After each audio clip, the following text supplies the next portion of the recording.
Muito bem, meus irmãos, vamos abrir a Escritura na primeira carta de Paulo a Timóteo, no capítulo 3, ou melhor, no capítulo 2, e nós vamos hoje caminhar do versículo 8 ao versículo 15.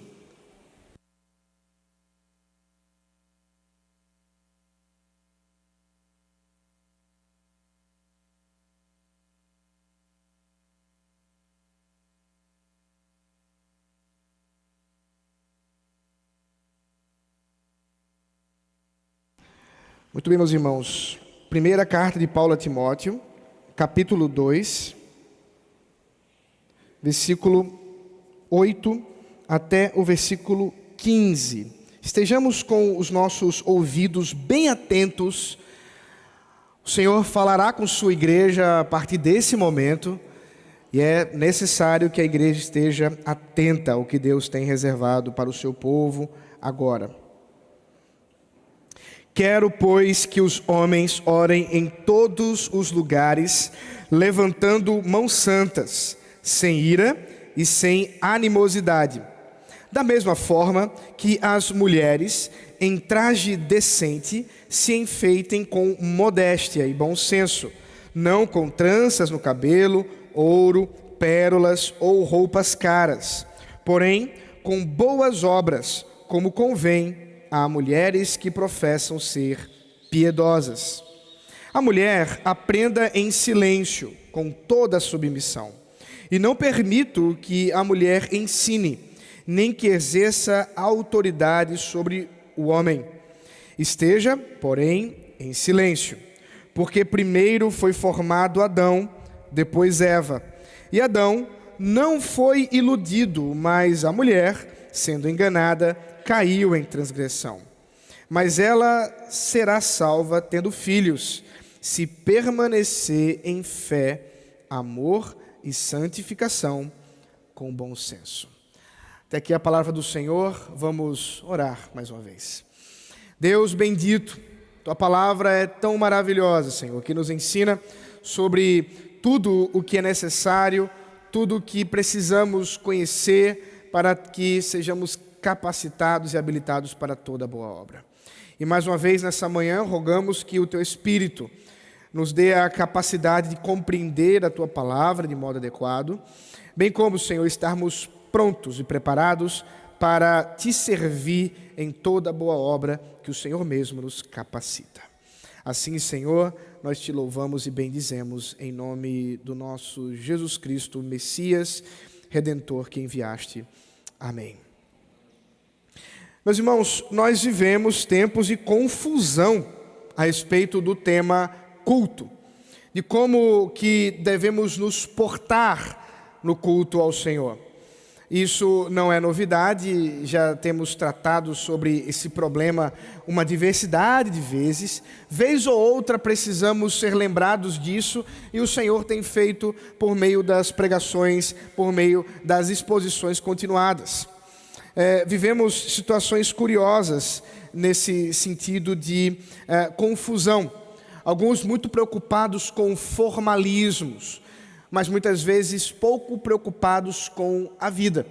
Deixa-me explicar. Muitas pessoas estão preocupadas com, por exemplo, a roupa adequada para o pregador, o terno, a gravata, a toga, mas muitas vezes não se preocupam com o caráter que o pregador deve ter ao subir o púlpito. Muitas vezes nós nos preocupamos muito com o comprimento da saia ou do cabelo, mas parece que não nos preocupamos muito com a forma que vamos viver diante do Senhor, como nós estudamos, trabalhamos e como exercemos a nossa vida. Também é comum em nossos tempos o inverso.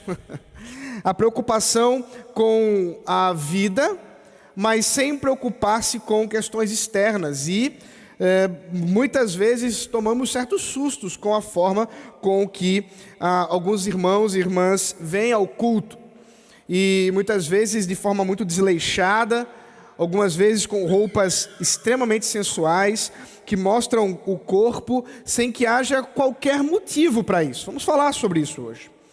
Também temos o problema que está relacionado com a liderança na igreja, em quem está apto e chamado por Deus para o ensino da palavra do Senhor, e por influência de ideologias feministas recentes, nós temos visto o crescimento da adoção da ideia da liderança feminina na igreja, mulheres pastoras, presbíteras, diaconisas, e também até mesmo coisas mais graves, como recentemente aconteceu aqui em Recife, na verdade aqui em Olinda, para ser mais específico, uma igreja batista ordenou a sua primeira pastora homossexual. Nós temos também a questão relacionada com a fraqueza dos homens em relação ao ensino da palavra, a falta de compromisso, a ausência. Meus irmãos, a confusão é muito grande, mas isso não é um privilégio nosso. O apóstolo Paulo, quando escreve a Timóteo, está lidando com um problema de Éfeso.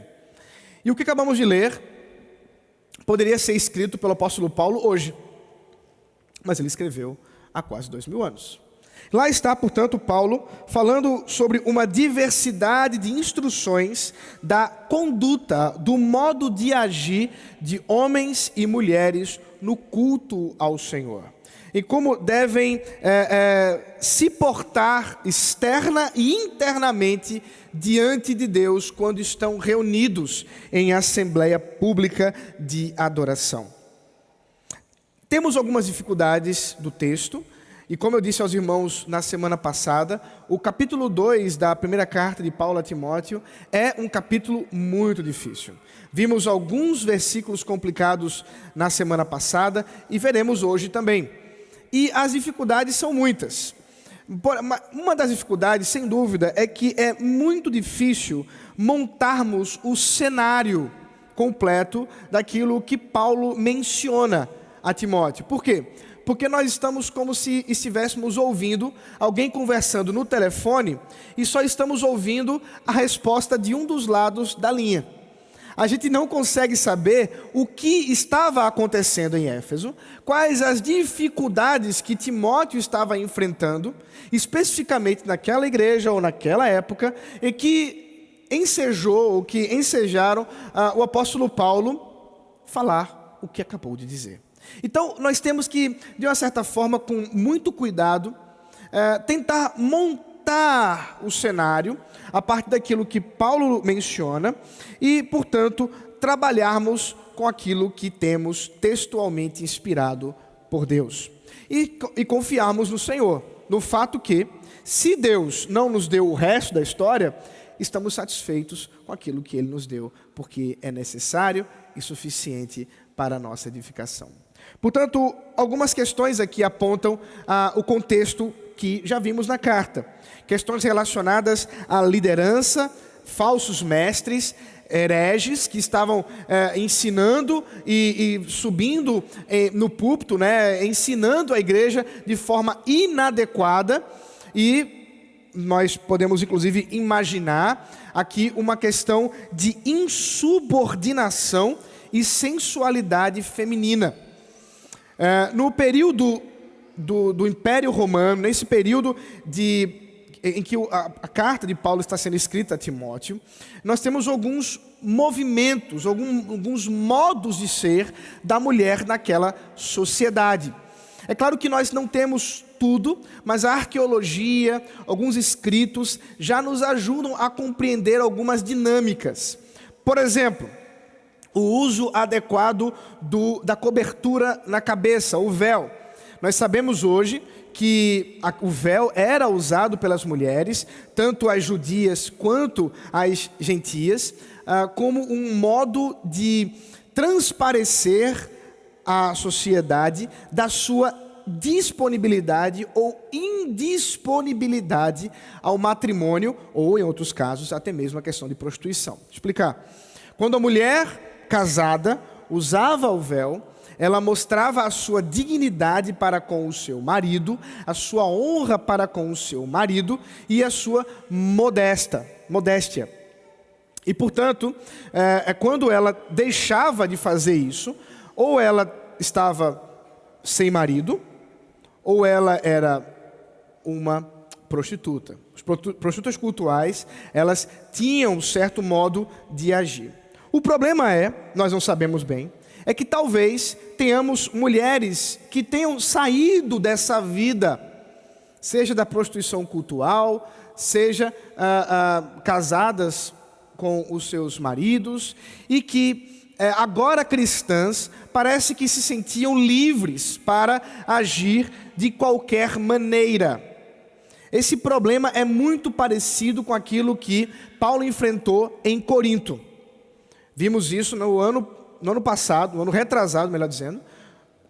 No ano retrasado, quando estivemos expondo a primeira carta de Paulo aos Coríntios. Você pode depois verificar no nosso YouTube, nós temos lá a exposição do capítulo 11 de 1 aos Coríntios, quando tratamos sobre esse assunto.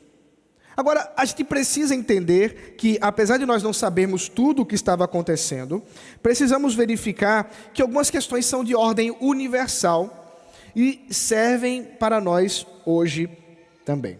Portanto, o tema que vamos tratar hoje é a conduta de homens e mulheres no culto. Primeiramente, o apóstolo Paulo se preocupa em falar das questões de ordem do coração. Veja o versículo de 8 a 10. Quero, pois, que os homens orem em todos os lugares, levantando mãos santas, e ele diz, sem ira e sem animosidade. Depois ele vai se referir às mulheres, mas vamos esperar um pouquinho. Bom, primeiramente Paulo se direciona aos homens. E ele diz que a estes homens está ordenado que orem em todos os lugares. É difícil exatamente entender o que ele está dizendo por em todos os lugares. Algumas opções. Talvez Paulo esteja dizendo que a vida de oração desses homens deve corresponder a todos os lugares que eles estão. É uma opção viável. Uma outra opção é considerarmos que o apóstolo Paulo está lembrando a Timóteo que nós não estamos mais restritos a um lugar geográfico para adorar a Deus. Lembra, os judeus, quando estavam no período do Antigo Testamento e queriam adorar a Deus, reunidos em seu santo nome, precisavam fazer isso em um lugar específico, no tabernáculo, no primeiro momento, depois no templo, quando Salomão construiu. Agora, nós sabemos que quando o Senhor Jesus veio, quando o Senhor Jesus nos trouxe o ensino de que não mais estaríamos restritos a um lugar, ele fala isso à mulher samaritana, no capítulo 4 do Evangelho de João, e nos explica com clareza que não é um lugar, mas é o nosso coração direcionado a Deus em espírito e em verdade, que de fato trará a dignidade do culto, a veracidade do culto. E é por isso que, por exemplo, podemos estar reunidos aqui numa quadra e estamos adorando a Deus em espírito e em verdade. Portanto, seja uma coisa ou a outra, a verdade é que os homens precisam estar convencidos de que são chamados por Deus para orar, para se comprometer com a oração de ordem pública, isso é, a oração que envolve esse momento de oração, como também a oração privada em seus lares.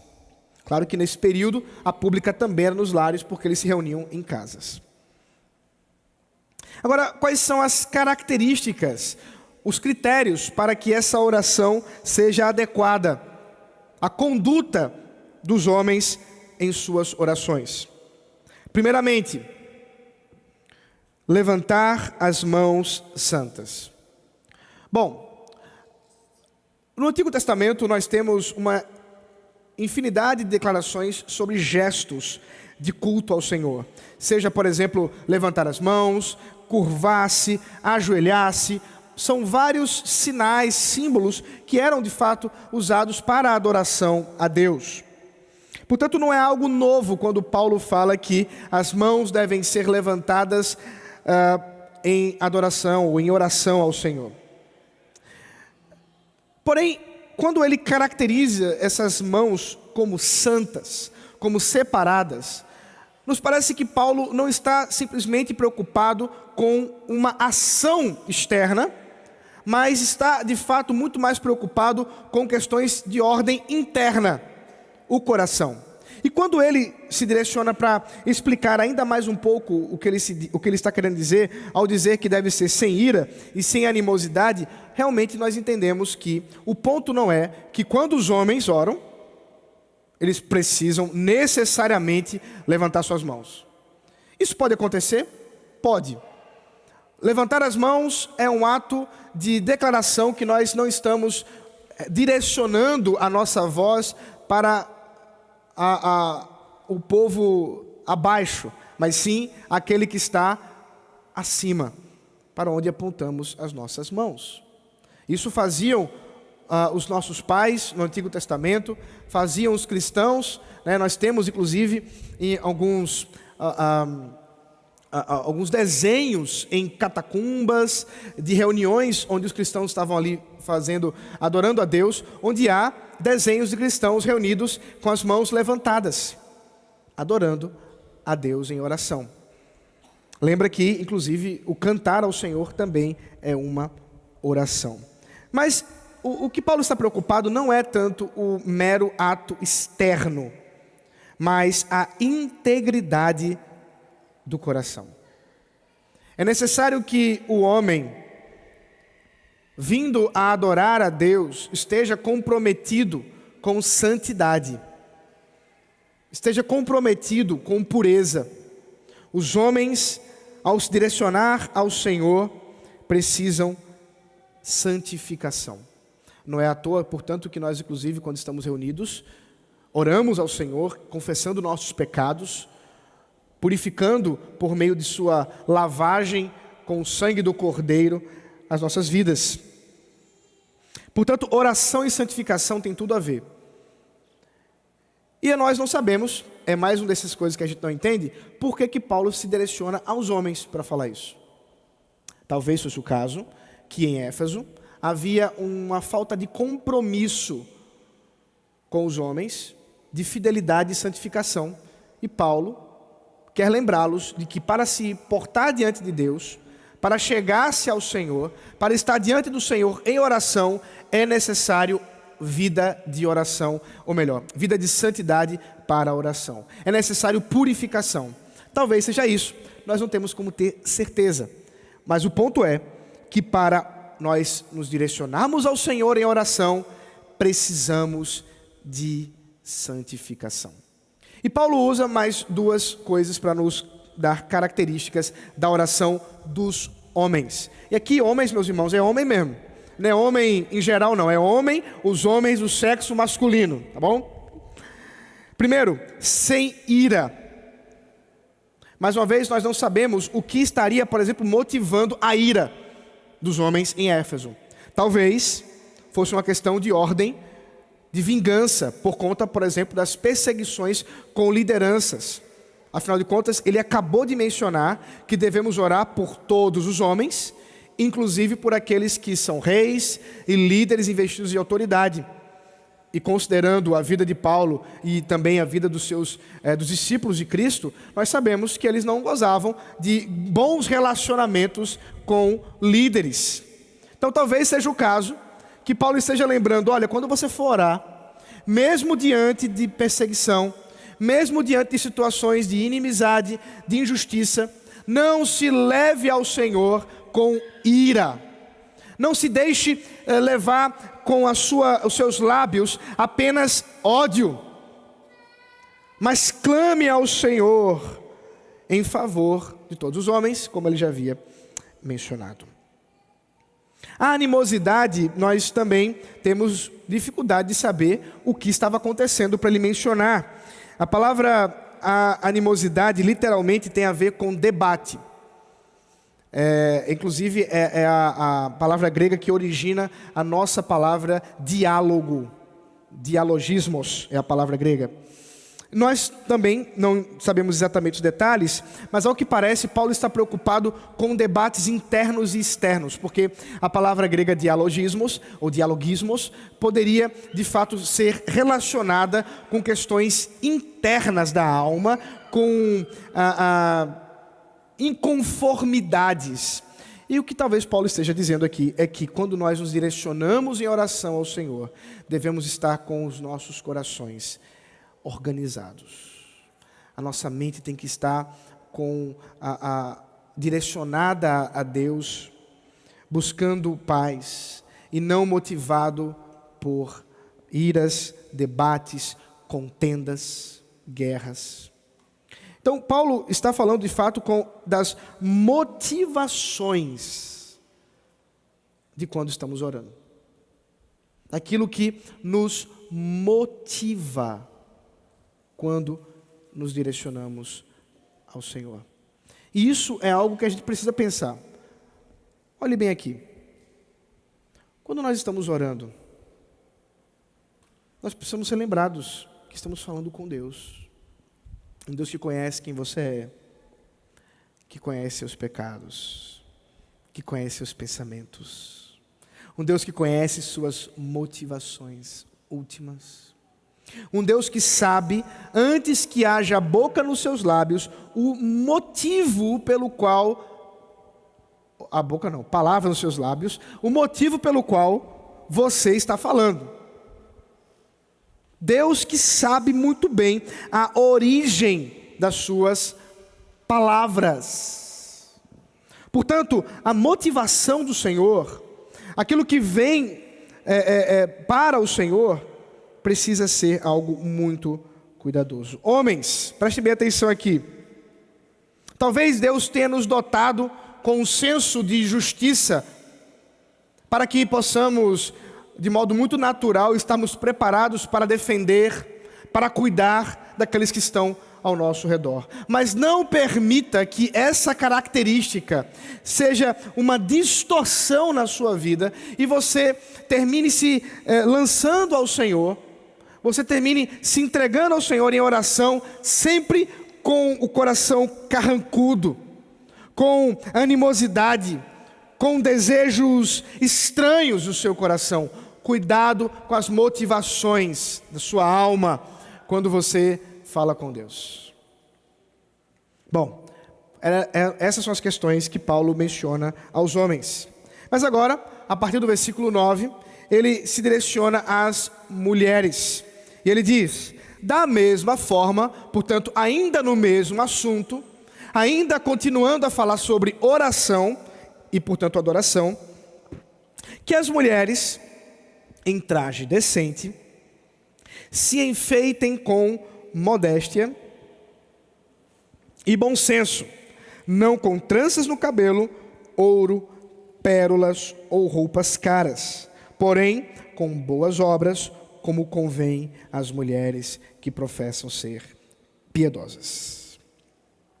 Mais uma vez, aqui está um debate sobre a situação da modéstia com as mulheres. Como eu disse aos irmãos, nós não temos os detalhes, nós não sabemos exatamente o que estava acontecendo lá em Éfeso, mas juntando essa carta com 1 Coríntios, nós podemos entender alguns problemas. É que talvez havia uma cultura religiosa, pagã, onde as mulheres buscavam manifestar a sua religiosidade em atos externos. Faz sentido. Especialmente com relação aos seus trajes, com relação à forma como se portavam diante dos seus deuses. E talvez isso tenha exatamente sido trazido para a vida da igreja. E agora, da mesma forma como havia uma expectativa de se portar, de se vestir das mulheres pagãs, agora também as cristãs. E Paulo lembra a essas irmãs algumas verdades que elas precisam compreender.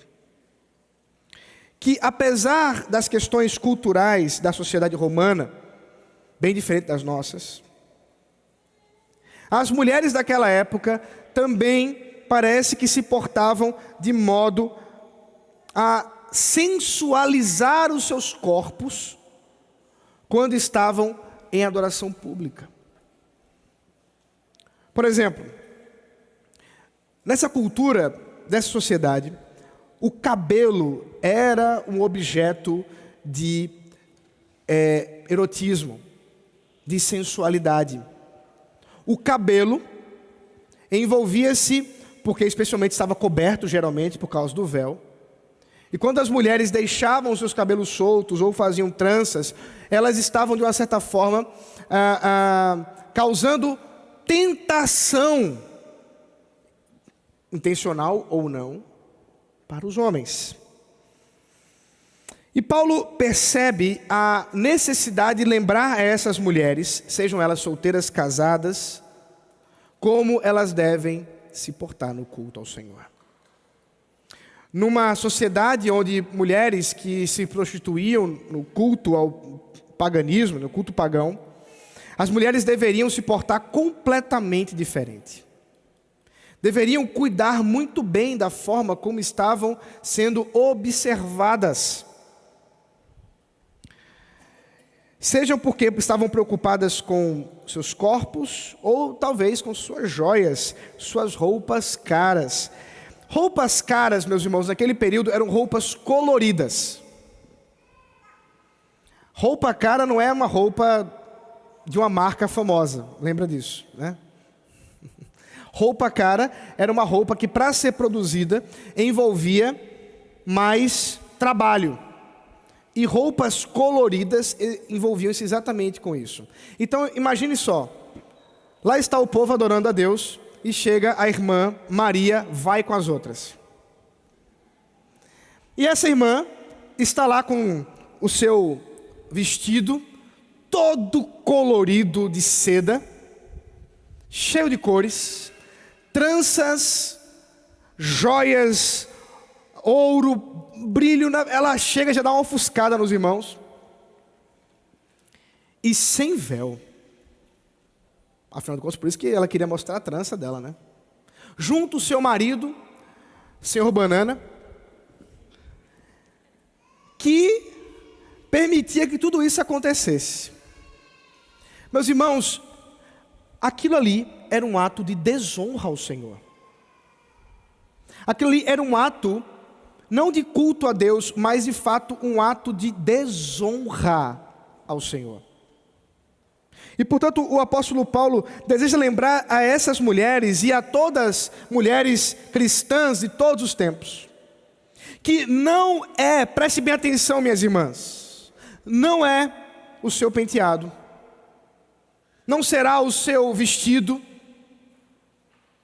a sua maquiagem, seus brincos, seus colares, seu piercing no nariz, na língua, na orelha, onde for. Não é isso que tornará você uma mulher linda. O que de fato mostra a beleza da mulher cristã é a modéstia e o bom senso revestido de boas obras. A modéstia que envolve entender como deve se portar com o seu corpo, as roupas adequadas que devem ser usadas, mesmo no calor de nosso estado, mesmo nesse calor que a gente vive aqui, não é adequado certas roupas, minhas irmãs. Eu sei que a gente vive hoje numa sociedade em que as roupas estão encurtando cada vez mais. Cada vez mais. E a coisa perde o seu sentido, né? Enfim. Mas as irmãs não deveriam ir com as outras. A beleza das irmãs deve estar na modéstia, no bom senso. E não em chamar a atenção. Você não veio aqui para chamar a atenção. Seja você casada, solteira, não importa. Você não veio aqui para chamar a atenção. Você veio aqui para adorar a Deus. Esse é o seu foco. Esse é o seu foco. Portanto, perceba que há um problema de motivação mesmo. Paulo está falando de questões externas, mas que foram motivadas por ideias erradas de como se deve proceder no culto ao Senhor. As irmãs devem estar revestidas de boas obras. E mais uma vez, nós não sabemos exatamente por que Paulo não falou para os homens também se vestirem de boas obras. Mas talvez seja o caso que Paulo está preocupado com o engajamento das irmãs no cuidado com o próximo, no trabalho da igreja. E essas mulheres devem estar voltadas para as boas obras, para atos de santidade, de santificação. E essas boas obras também envolvem submissão. Preste bem atenção aqui, que isso vai ser o nosso ponto de partida para o resto do texto, onde a coisa complica. As boas obras das irmãs envolvem o seu compromisso de se submeter aos líderes, às autoridades que Deus lhes concedeu, aos seus pais. Desde muito pequeno, as meninas devem se submeter, honrar e obedecer. Crianças, vocês são chamadas a obedecer o papai e a mamãe aqui no culto ao Senhor. Deus não ouve oração de criança desobediente. Ouviram isso? Deus não ouve oração de criança desobediente. Também devem se submeter aos seus maridos. As irmãs devem submeter aos seus maridos. Isso em atos externos e internos. Naquele período, o uso do véu apontava para isso. Hoje nós não temos essa expressão cultural, mas temos outras. A forma como você fala para suas amigas sobre o seu marido. Cuidado. A forma como você se porta, mesmo com os pecados dele. E também às autoridades eclesiásticas, aos presbíteros. Vamos ver isso exatamente a partir de agora. A mulher e o ensino no culto. Versículo 11 a 15. Paulo diz: a mulher aprenda em silêncio, com toda a submissão, e não permito que a mulher ensine, nem que exerça autoridade sobre o homem. Meus irmãos, nós temos aqui um texto difícil, não é? As irmãs aí já estão assim preparadas, vamos ver o que esse pastor vai falar hoje, vamos ver.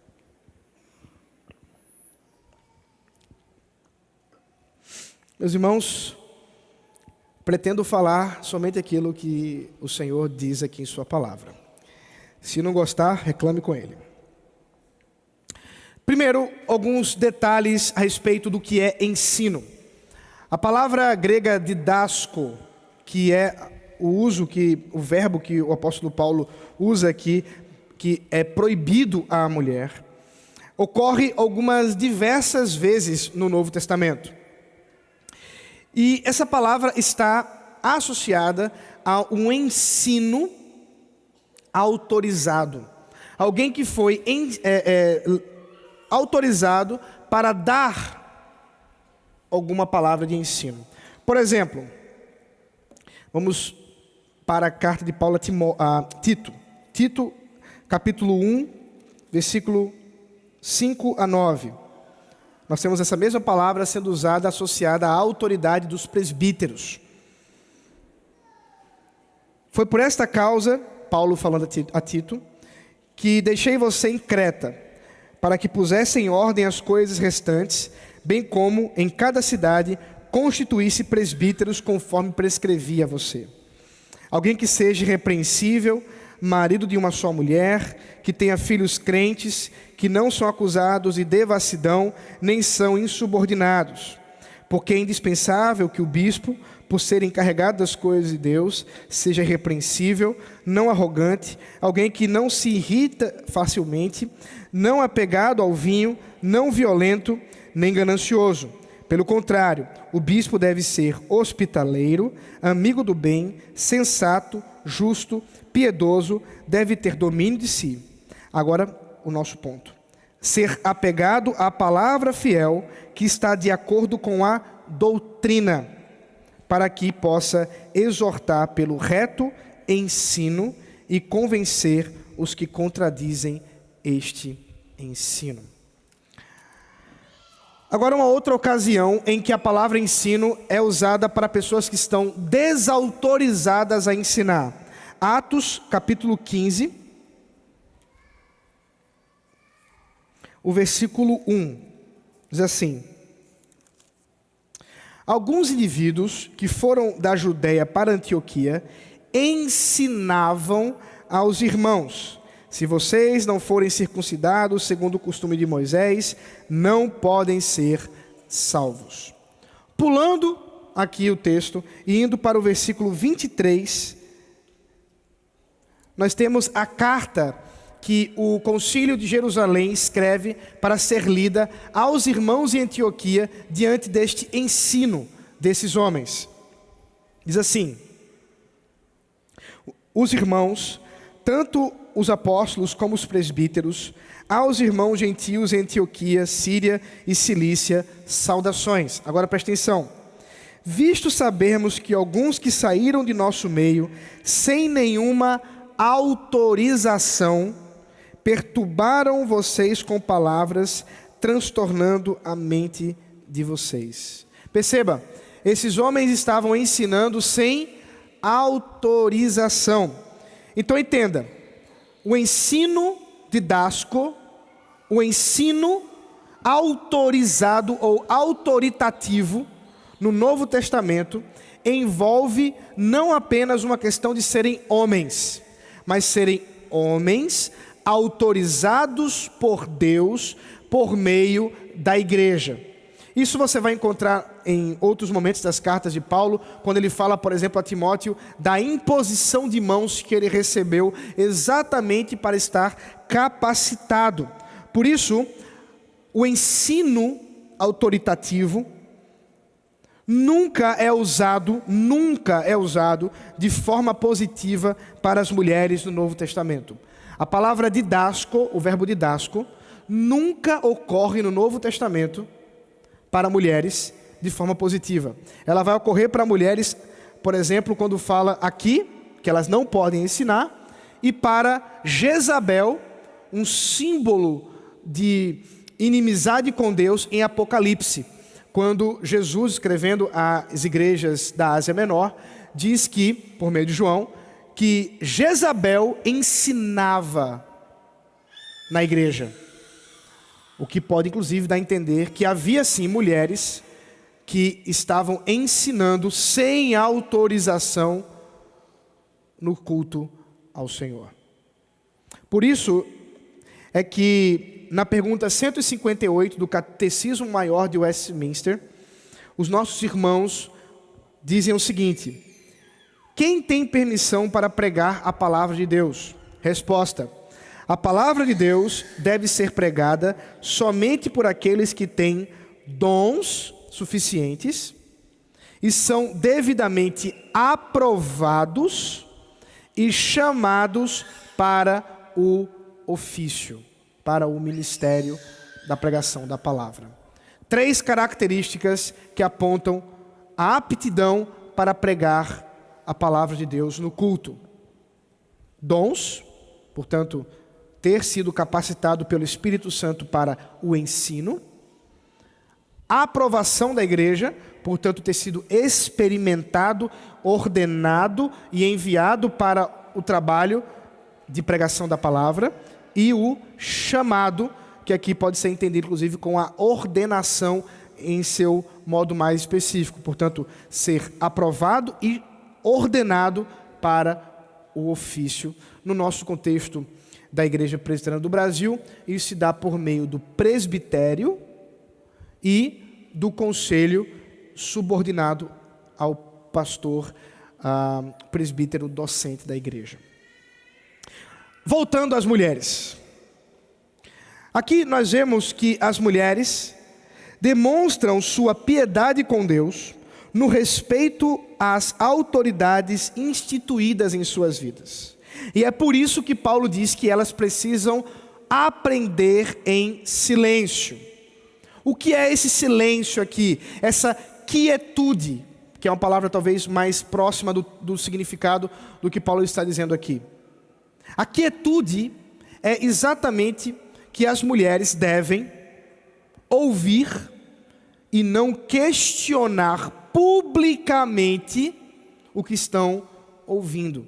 Porque o questionamento público envolveria vergonha para elas, inclusive para os homens que estão ali falando. Muito parecido com o que nós encontramos na primeira carta de Paulo aos Coríntios, capítulo 14. Paulo diz exatamente isso, que as mulheres deveriam participar do momento das profecias, sem, contudo, poderem questionar as profecias. Quando eu falei em profecia, você lembrou que Paulo disse que as mulheres profetizavam. E agora você está dizendo, pastor, peraí. As mulheres podem profetizar e não podem ensinar? Como é que é isso aí? Boa pergunta. Aqueles que acompanharam comigo a exposição da primeira carta de Paulo aos Coríntios, capítulo 11, vão lembrar que eu expliquei isso e agora explico de novo. O Novo Testamento faz uma clara distinção entre ensino e profecia. Profecia é o dom, a capacitação que o Espírito Santo concedeu a homens, mulheres, crianças e velhos, para que, inspirados por Deus, falassem revelações de sua parte, novas revelações. Deus usava esses irmãos e irmãs no culto, o apóstolo Paulo diz isso, para que trouxessem uma palavra específica de ensino, mas um ensino que envolvia nova revelação. Isso poderia ser envolvendo, por exemplo, dizer algo que haveria de acontecer.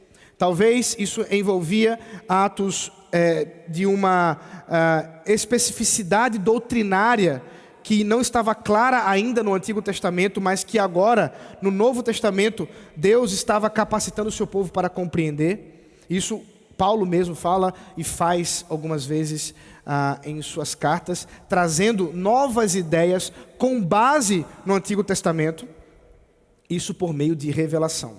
O ensino, por outro lado, ele não tem a ideia de ser algo novo, mas o ensino, fundamentado na palavra já revelada, era o compromisso de explicar com clareza a doutrina da palavra de Deus. Portanto, as mulheres recebiam revelação. Na verdade, Pedro, quando fala no segundo capítulo de Atos, em Pentecostes, ele explica claramente que a derramada do Espírito Santo em capacitar todas as pessoas é exatamente o cumprimento de Joel, e nos mostrar que toda a igreja deve estar agora capacitada pelo Espírito Santo. E a profecia era um símbolo disso.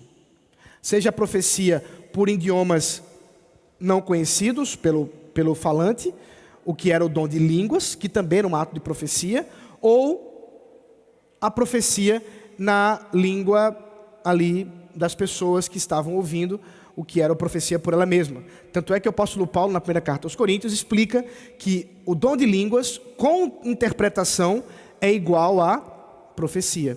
Por quê? Porque o dom de línguas, quando relacionado com a interpretação, quando explicado na língua das pessoas, compreendido, as pessoas agora poderiam saber do que se tratava. Bom, o que, portanto, Paulo está falando aqui?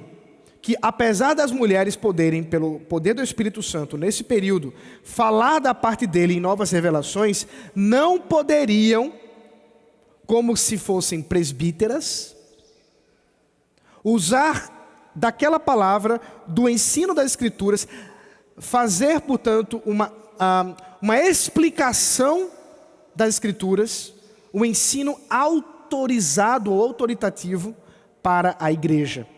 durante o culto. Isso não poderia acontecer. Isso estava reservado aos presbíteros. Inclusive no capítulo 3 ele vai explicar isso.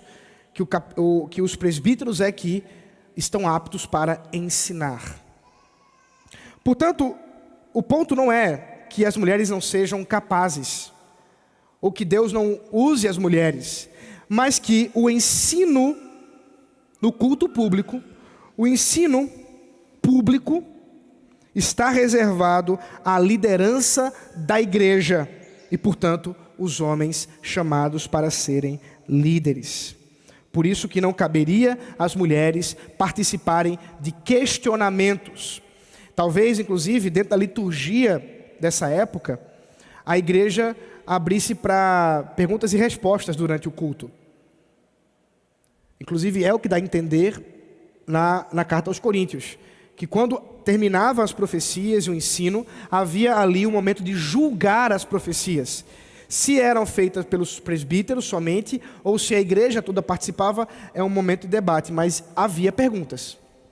Inclusive, é uma tradição puritana, inclusive mantida por muitas igrejas ainda hoje, que após o culto, abra-se para perguntas da igreja, daquilo que foi falado no púlpito.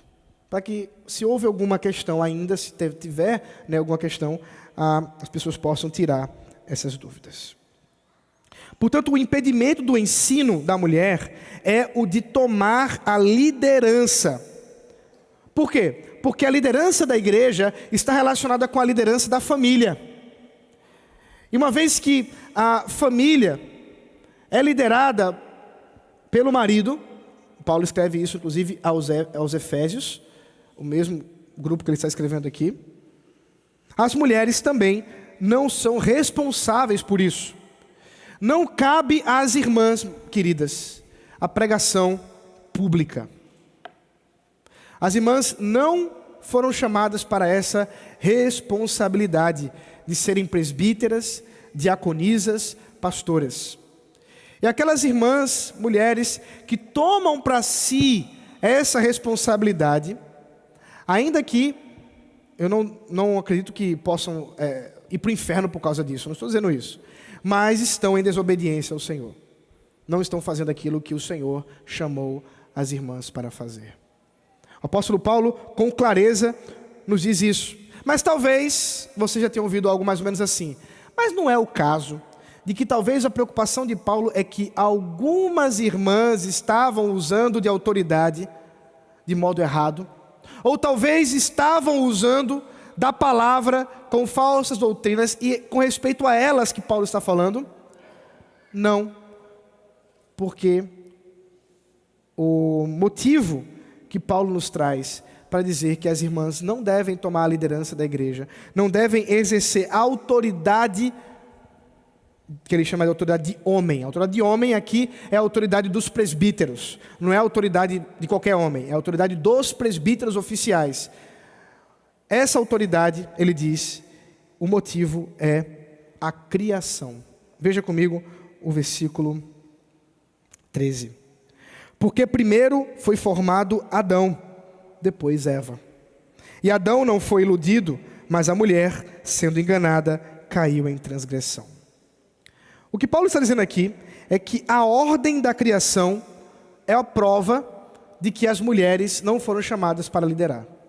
Deus criou primeiro Adão, o líder, e depois criou Eva, que se submetia ao seu marido. Agora tem uma curiosidade aqui. É que numa leitura superficial, pode parecer que Paulo está dizendo mais ou menos isso. Presta atenção aqui. Adão é melhor, porque não foi enganado. E a mulher, enganada, é inferior. Mas Paulo não está dizendo isso. Paulo está dizendo o contrário. Cabia ao homem a responsabilidade de cuidar de sua esposa, de cuidar do jardim, e ela, como auxiliar, caminharia com ele. E foi o próprio homem, Gênesis capítulo 2, que recebeu de Deus diretamente a ordem: não comerás do fruto da árvore do conhecimento do bem e do mal. Inclusive, ao que tudo indica, foi de Adão que Eva tomou conhecimento. Agora veja, de quem maior é a responsabilidade? De quem age enganado, isto é, sem estar a par de todas as consequências, ou de quem age consciente do que está fazendo? É isso que Paulo está dizendo. Que Adão, responsável por sua esposa, conscientemente transgrediu a mulher iludida. O que Paulo, portanto, está dizendo é lembrar que a responsabilidade, a consciência, é do homem. E a mulher, tendo sido enganada, na sua fragilidade daquele momento, foi conduzida ao erro. E é por isso que Paulo conclui com a relação entre a maternidade e a salvação. Antes disso, só para lembrar os irmãos, mais uma vez, que o ensino da mulher que está proibido é o ensino no culto, na pregação autorizada aqui, específica, que nós chamamos hoje da pregação do púlpito. Claro, naquela época não tinha um púlpito, mas era destinado aos presbíteros. Mas outras reuniões não. Apesar da palavra didasco não ser usada positivamente para as mulheres, em Tito, capítulo 2, versículo 3 a 5, o apóstolo Paulo instrui as mulheres mais velhas a ensinar as mais novas a serem boas esposas e boas servas do Senhor. A ensino. A palavra é outra, que ele está usando ali, mas é ensino. Também nós temos o caso de Priscila e Áquila, que várias vezes ocorre no Novo Testamento a explicação de que esse casal ensinou, e inclusive Priscila participando do discipulado para com Apolo. Agora, qual é a relação entre a maternidade e a redenção? Bom, Eva, preste bem atenção, creu na promessa do descendente redentor. Gênesis capítulo 3, versículo 15, Deus diz à serpente que ela seria pisada pelo descendente da mulher, e que o descendente da serpente tocaria em seu calcanhar, picaria o seu calcanhar, morderia o seu calcanhar. O que Deus está falando ali é a promessa exatamente da redenção em Jesus Cristo. E, portanto, Eva creu. E nós temos vários relatos que mostram que ela realmente creu. Por exemplo, quando ela agradece a Deus pelo nascimento de Caim. Havia a expectativa da parte dela de que fosse realmente o Redentor. Não era. Teve que aguardar. Mas exatamente porque Eva creu, a maternidade se tornou um símbolo de vida, de redenção. Preste bem atenção, minhas irmãs. Eu sei que está denso, eu sei que o horário já vai esticando, mas nós vamos terminar aqui falando sobre a beleza da maternidade. Deus havia dito que quando o homem pecasse, haveria morte. Mas é curioso pensar que no meio daquele momento em que Deus está julgando Adão e Eva, Ele diz para as mulheres: com dores você dará luz filhos. E geralmente a gente se apega ao começo, com dores, e se esquece que no meio da morte, Deus disse: você dará vida. Enquanto as dores do parto apontam para o pecado, o nascimento aponta para a esperança do Evangelho. Porque foi exatamente esse o meio pelo qual Deus resolveu trazer o seu filho, quando Maria, com dores de parto, relacionadas com o pecado dela e de seus pais, deu à luz Jesus Cristo, o nosso Redentor. Era a vida prometida pelo próprio Deus a Eva, a Maria e a todas as mulheres do Senhor. Minhas irmãs, que privilégio que o Senhor deu a vocês. A maternidade, de fato, é um privilégio de confiança no Senhor, porque esse é exatamente o meio pelo qual Deus faz com que cresça o seu povo. A igreja está reunida em pessoas que nasceram de mulheres. Todos nós aqui. Porque o Senhor desejou que assim fosse. É por isso, portanto, que ele diz, versículo 15: ela será salva tendo filhos, se permanecer em fé, amor, santificação e bom senso. Aqui, Eva, a mãe, está como um símbolo, porque assim como ela foi salva tendo filhos, por quê? Porque a salvação veio de Jesus Cristo. Todas vocês, minhas irmãs, são chamadas a demonstrarem sua fé, seu amor ao Senhor, no desejo de ter filhos. Eu sei que nem todas têm. Por questões variadas, nem todas as mulheres têm filhos. Mas mesmo assim, as irmãs têm o privilégio de usar da maternidade espiritual que Deus concedeu a vocês. De fato, não foram chamadas para liderar e ensinar no púlpito. Nem todos os homens foram também chamados para isso. Mas, minhas irmãs, vocês foram chamadas para exercer o amor da maternidade na igreja. Isso é tão maravilhoso. Drica escreveu há uns anos atrás um texto chamado Mamãe Era Lar. É isso? Mamãe Era Lar. Ela replicou esse texto recentemente. Um texto tão delicado que mostra a percepção de uma filha em reconhecer que só a presença da sua mãe simbolizava o lar, ainda que estivessem em viagem, ainda que estivessem em outro lugar. Minhas irmãs, seja em casa com seus filhos, com seu marido, ou aqui, seja solteira, casada, divorciada, viúva, as irmãs têm o privilégio de exercer a maternidade aqui e poder expressar o lar que somos. Uma casa